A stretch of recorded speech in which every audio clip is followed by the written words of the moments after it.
بسم اللہ الرحمن الرحیم۔ السلام علیکم ورحمۃ اللہ وبرکاتہ۔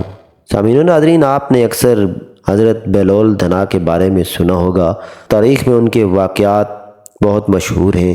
آج حضرت بہلول دھنا کے بارے میں بتایا جائے گا کہ حضرت بہلول دھنا کون تھے، لیکن اس سے پہلے آپ سے یہ ضرور گزارش کی جائے گی کہ اگر آپ ہمارے چینل پر نئے ہیں تو چینل کو سبسکرائب کر دیں، بیل آئیکن کو پریس کر دیں تاکہ ہر نئی آنے والی ویڈیو آپ تک پہنچ سکے۔ حضرت بہلول کا نام تو آپ نے ضرور سنا ہوگا، جنہیں بہلول دھنا بھی کہا جاتا ہے۔ آپ پانچویں عباسی خلیفہ ہارون الرشید کے دور میں ایک فلاسفر، ولی کامل اور تارک الدنیا درویش کے طور پر پہچانے جاتے تھے۔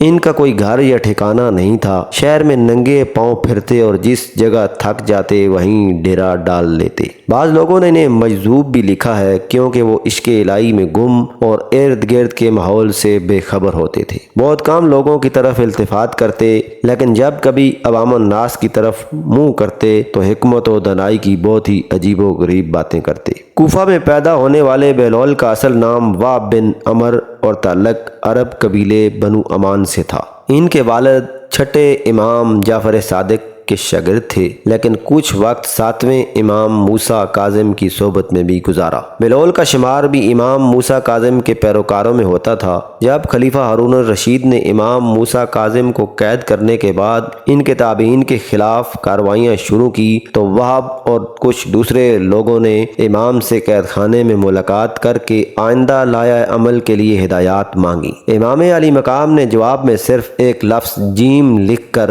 اپنے عقیدت مندوں کے حوالے کر دیا۔ ہر شخص نے جیم کو اپنے انداز میں لیا، کچھ نے اسے جلا وطن سمجھا، بعض نے اس کے معنی جبل یعنی پہاڑ میں روح پوش لیا، لیکن وہب یعنی حضرت بہلول دھنا نے اسے جنون یعنی مجنونیت میں تبدیل کر دیا۔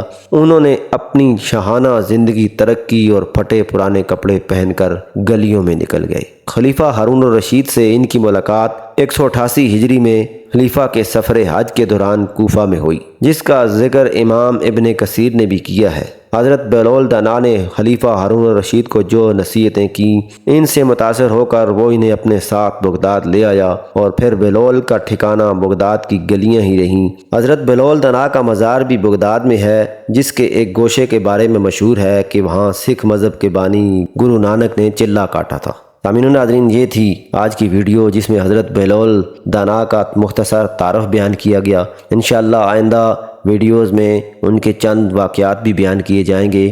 اگر یہ ویڈیو پسند آئی ہے تو لائک کر دیجیے گا۔ حاضر ہوتے ہیں نئی ویڈیو کے ساتھ، اپنا خیال رکھیے گا۔ اللہ حافظ۔